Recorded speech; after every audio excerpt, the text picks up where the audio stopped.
have you met one of your favorite board game designers? Well, last week we talked about CanCon. We went to Canberra Game Conventions in Canberra Hill, Australia. This week, in my vlog, I'm going to talk about my interview with Phil Walker-Harding, one of my favorite board game designers, and he lives here in Australia. So we're going to talk about the games that he's developing, what's coming up, and everything else in between coming up.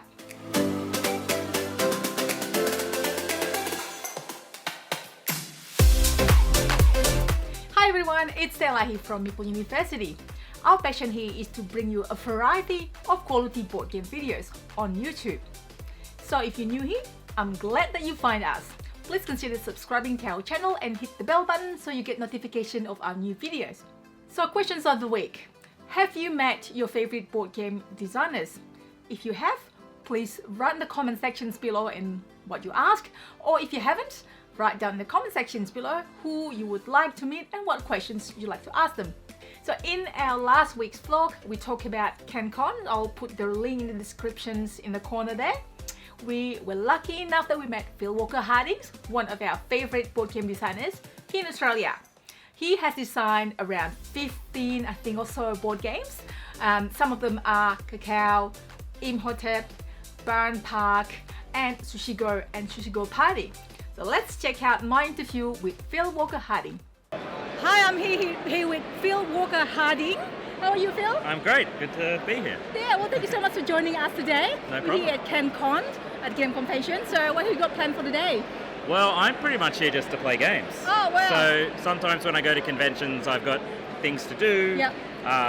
and appointments and Yep. meetings, but I'm pretty much here just to play games with people, so that's pretty fun. That sounds like fun. That's what mainly we're going to do after this.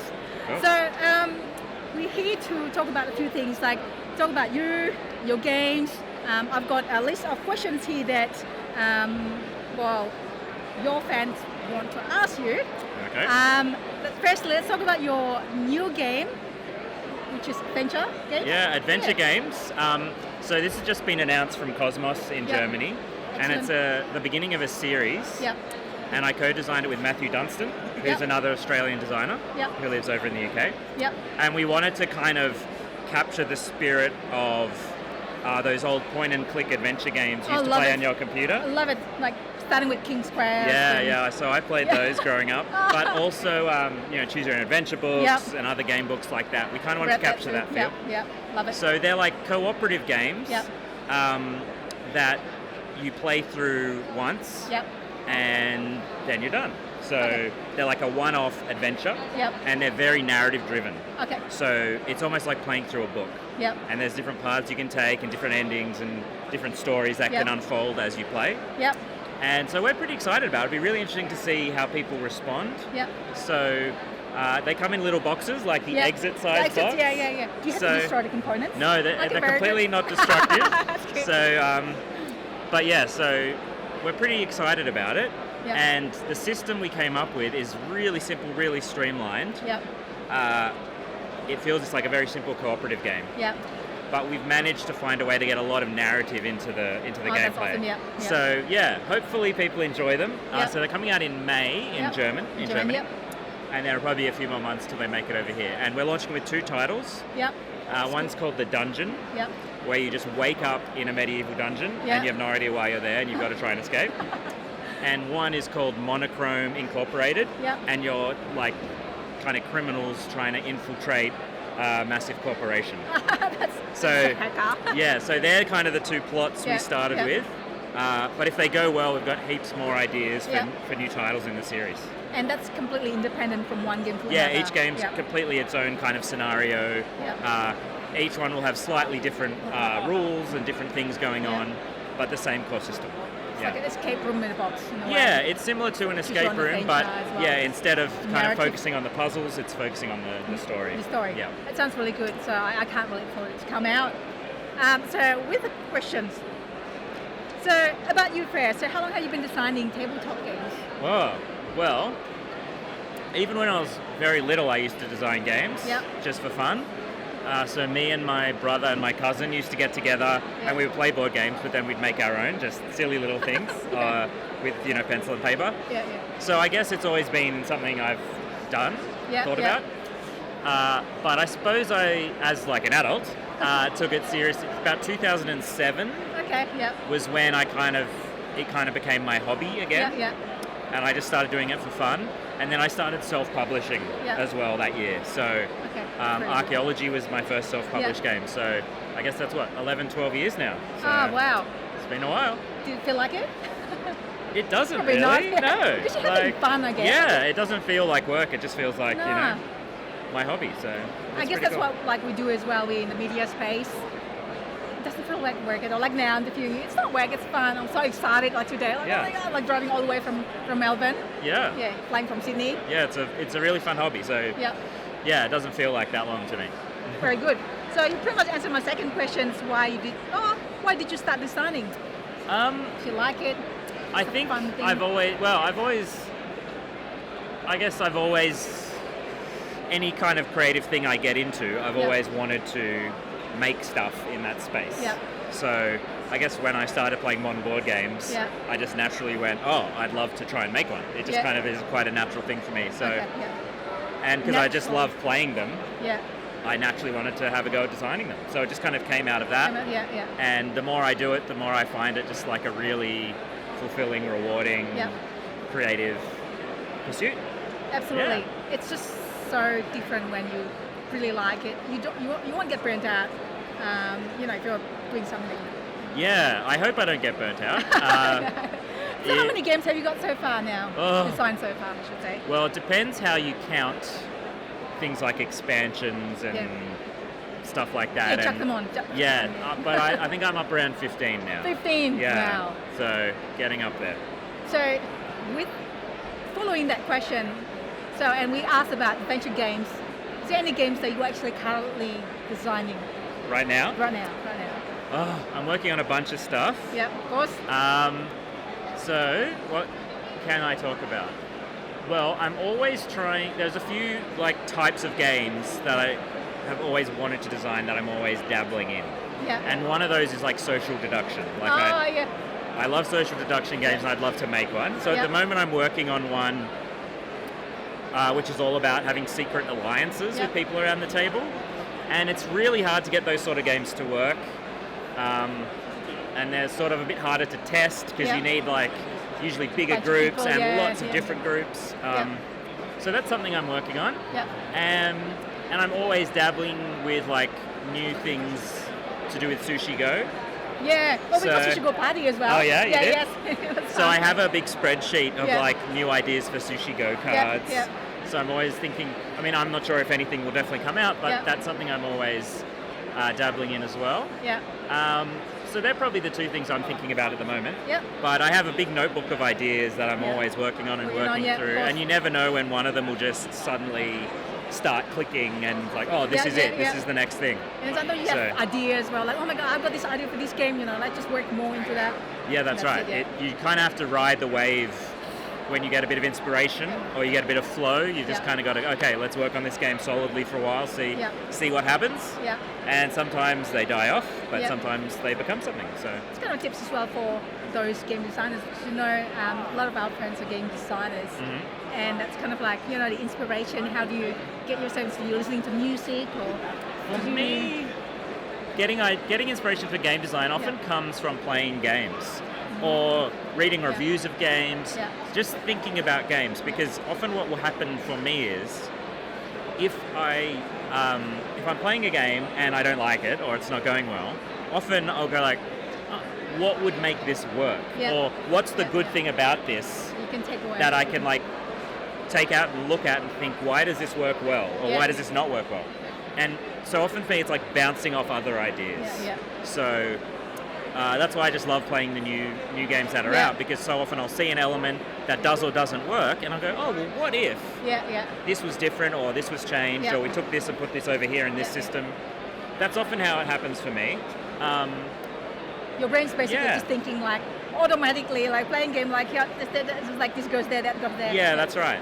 So I think when I'm stuck in a bit of a rut and I haven't been playing many new titles, often that's when I get into a bit of writer's block. And because just sitting there trying to think of an idea out of nothing usually doesn't work for me. Usually I bounce off other ideas or at least other conversations going on about game design. Yeah. Okay, that's really interesting thought. So hopefully that helps. So I'll talk about you a little bit more. Mm-hmm. Do you have another day job? Yeah, so game design's like about part-time for me now, so I do it kind of 3-4 days a week, depending on the week. Yeah. And then I also, I work at my church. Okay, yeah. Yeah, so I go to a church and I help look after the congregation we attend. And we also live there. Okay. So we live in the graveyard of my church, which is a fun place to live.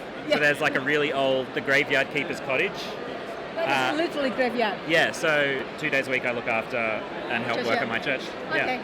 that seems like a good arrangement. Yeah, it's a good combination of things, Yeah. So that's kind of like my next question, I guess. My next question would be, tell us something about yourself that might surprise people. You live in a graveyard. Well, there you go. Yeah, I live in a graveyard. What else? Well, something that sometimes I think is funny to think back on is that from like when I was younger into being a teenager, I always wanted to be a video game designer. Yeah. So like I programmed in BASIC and made games, and I loved playing video games and computer games, and that was like what I wanted to do. Oh, okay.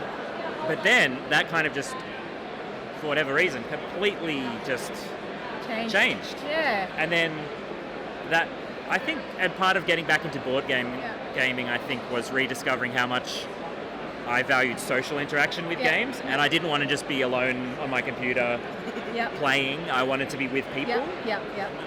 Totally agree. Yeah, so I think that's a big shift that happened. But yeah, if you asked me when I was young if I'd be a game designer, I would have thought it would be video games. You would have played a lot of video games as well. That's why you say back in the earlier interview, the point and click.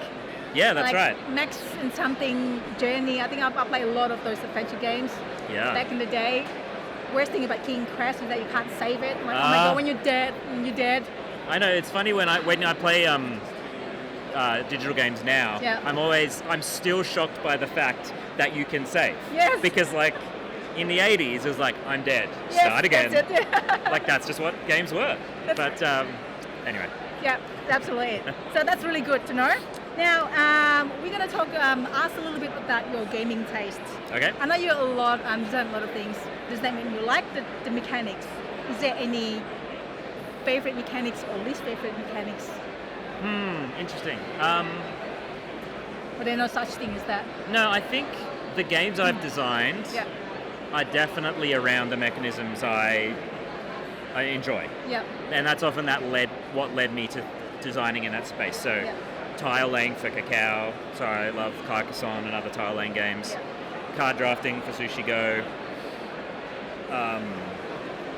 Building something physical in Imhotep, sort of a 3D element. So definitely I think my published games reflect my taste quite a bit. I do play some heavier strategy games that I really enjoy. Such as? So some of my favorites are older games, so like Princes of Florence, Tigris and Euphrates. Oh, yeah. They're favorites. I do really like, more recently, Tolkien is a favorite. Oh my god, That's a pretty cool game. So I do play some heavier stuff, but I have tried and failed many times to design a heavier game. So I just find it much easier and more fulfilling to work in kind of the more casual game space when I design.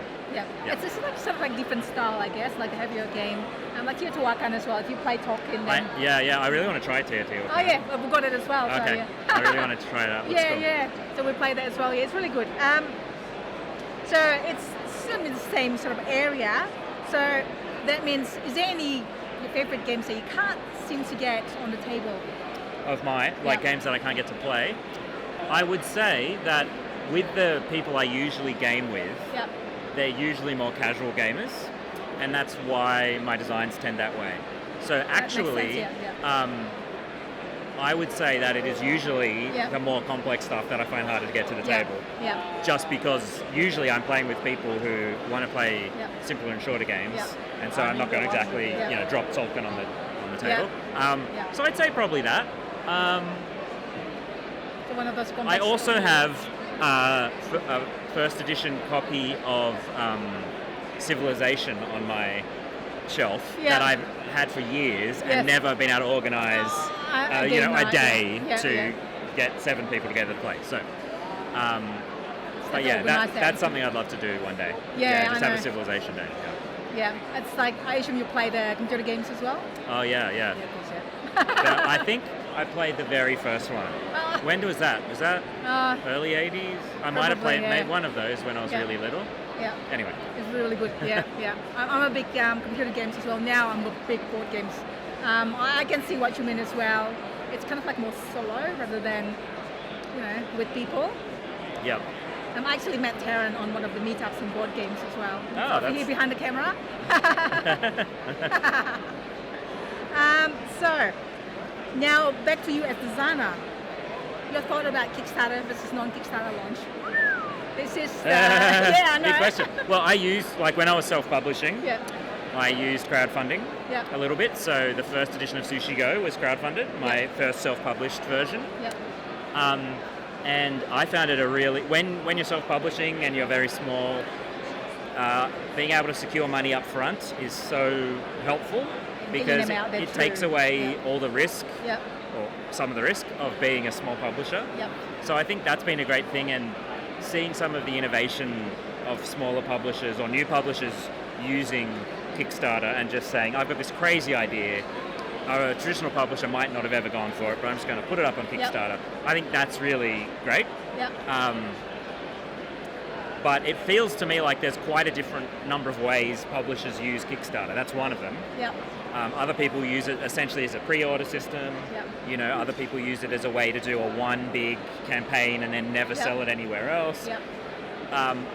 And they're different uses of Kickstarter, I would say. And I know there's lots of debate about whether those ways of using Kickstarter are good or bad for the industry. I don't know. I don't really know enough to weigh in myself. I guess I can see both sides to a lot of those arguments. But it seems like Kickstarter, though, seems to have contributed quite a lot to the growth of the hobby in the last few years. Absolutely. So anything that makes people aware of how great tabletop gaming can be, I think definitely has a very good side. But I think the Kickstarter question is quite complex because there's lots of ways it can be used. And I've seen that publishers releasing an expansion for Kickstarter while selling the base game as well. There's lots of, it allows you to do things very differently to the traditional way of putting a game out. And that, fear of missing out is playing really big factor. I mean, that's a fascinating thing, isn't it? That people will buy stuff they might not otherwise have bought because they're worried they won't be able to get it later. It's a very interesting psychological thing we do as people, isn't it? I mean, we all do it. Or you want to get everything, even though you'll probably never play all the 20 expansions. There's a completionist thing. It's an emotional thing. Absolutely. So, this is about one of your board games, obviously. Have you got a board game that you feel that it hasn't got the love it deserves? Oh, that's a great question.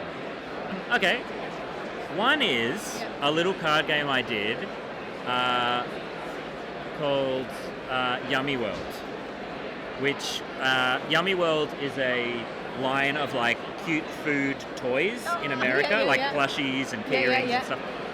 And anyway, I worked with WizKids to do a little card game for Yummy World things. And it didn't really sell very well or kind of be a very known game. But I kind of like it. It's this fun little push your luck set collection game with super cute artwork. I know you like that collection game. And it's not the greatest thing I've ever made, for sure. But it's a cute, fun little game that kind of just went under the radar, as some games do. But that'd probably be the one. We'll probably check that out. Yummy World. Sounds yummy. It's silly, but it's fun. I like food themed game. I like silly games, so I'll definitely check that out. And speaking about designing games again, biggest challenge as a game designer? Biggest challenge as a game designer? I think there's a lot of challenges, I'm sure. There are. Challenges. To me, I guess the beginning of the process and the very end of the process are really exciting.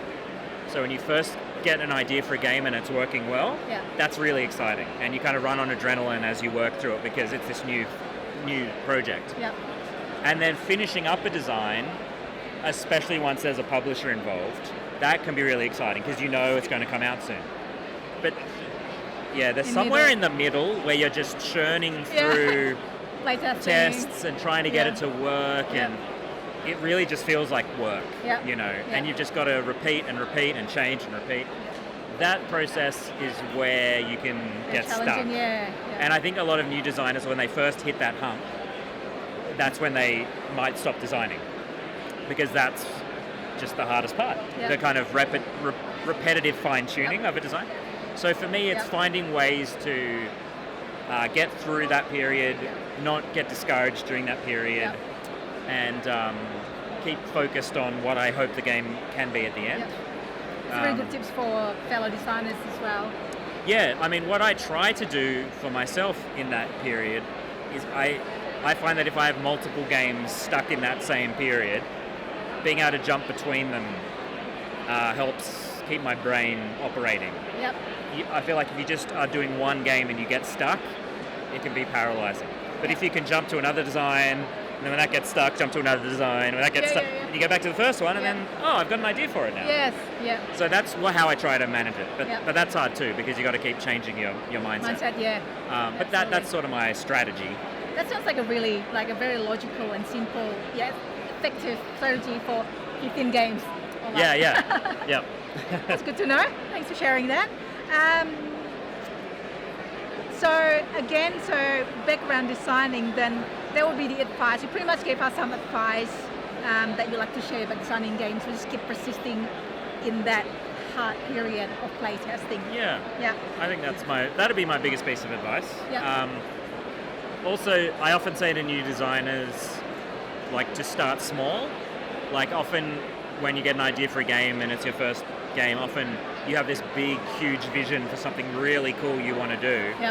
And often new designers start with something that's quite complex. And my advice is often, why not try to make a card game just with one deck of cards first? Because I find taking a game to completion, and especially putting the game out in some form, even just, print and play or print on demand, I find that process of completing a game and getting feedback on the game, that's how you learn. Trying to design something massive first up is just so much harder to get into that feedback loop of learning. Doesn't mean you can't design something big, it just means I often find starting small helps people kind of progress through the steps of game design. You inspire us now to design games. So do it! We might have something. Tarrant might have something already. Go for it. For sure. And I know that you're well known in not just in Australia and everywhere as board game designer. I'm sure you have achievements already. So what's the biggest one that you think your biggest achievement that you've got? Or could be awards, could be your own achievement, could be personal achievement, could be as simple as, I don't know, designing certain games. Well, I feel like my biggest the thing I feel most kind of happy about having done is, I think it would probably be when I see pictures or hear about online people playing Sushi Go like all over the world, and seeing that the game has like so many different types of people in so many different age groups, so many different nationalities are enjoying Sushi Go around the world. That I think is the thing that gives me the most fulfillment. That's something I've made and put out into the world. That's really exciting for me. Understandable. So that's probably my number one thing that I think about. Is that true board game designers, like, achievement feeling? Yeah, I mean, for me, that's an aim, is to a lofty aim is to, create a new classic, a game that people are playing in 50 years. I mean, that would be the ultimate kind of way of putting something positive into the world for me. More professionally, I guess, being nominated for the Spiel des Jahres for Imhotep was like just a dream come true for me. So being able to go over to Berlin to the ceremony, that was just such a good experience. And then just last year, Board Games Australia gave me a Lifetime Achievement Award. I was there at the panel at PAX Australia. Oh, great. Yes, yeah, so I couldn't be there. I know, we should watch a video of you. Yeah, I okay. sent in a video, but I felt pretty bad I couldn't be there because I was actually in Essen in Germany. Yep. But no, that award was just an amazing honor that they gave that to me. And I mean, I wondered if Lifetime Achievement. It's like, am I supposed to die soon? Am I at the end of my life? But hopefully there's more games to come. Hopefully there's more games to come. more of my life to follow. That was amazing. Enjoy, yeah. That's very good. I think that's all my question here. Anything else that you'd like to shout out to anyone in particular? Oh, well, just thanks to everyone who's supported me, who plays my games, especially, just the Australian games community. Thanks for all the ways you've, just supported my designs and games. And thanks for playing Very and good game. being part of the hobby. Yeah. Thank you so much, Phil. No worries. Thanks, Phil, for chatting with us. Hopefully, you'll find our interview useful, just getting a bit of an insight on what he's designing and looking forward to play your new games. I have provided the link to the description below if you like to get the games that we're talking about here. If you like this video, please hit the like button and share it with your friends. And if you like to join a community who likes board game like you, we have a newish group in Facebook called Meeple University Community Facebook group. So I'll also put the link in the description. If you have any questions, feedback, comments, please do write in the comment sections below. I do look at those comments and try to respond when I can. And finally, if you haven't already done so, please consider subscribing to us. Click the subscribe button and hit the bell notification so you get notification of our next videos, because we will launch our competitions in a few weeks. So you'll be one of the first one to know. So I'll see you next week in my vlog. Thanks for watching.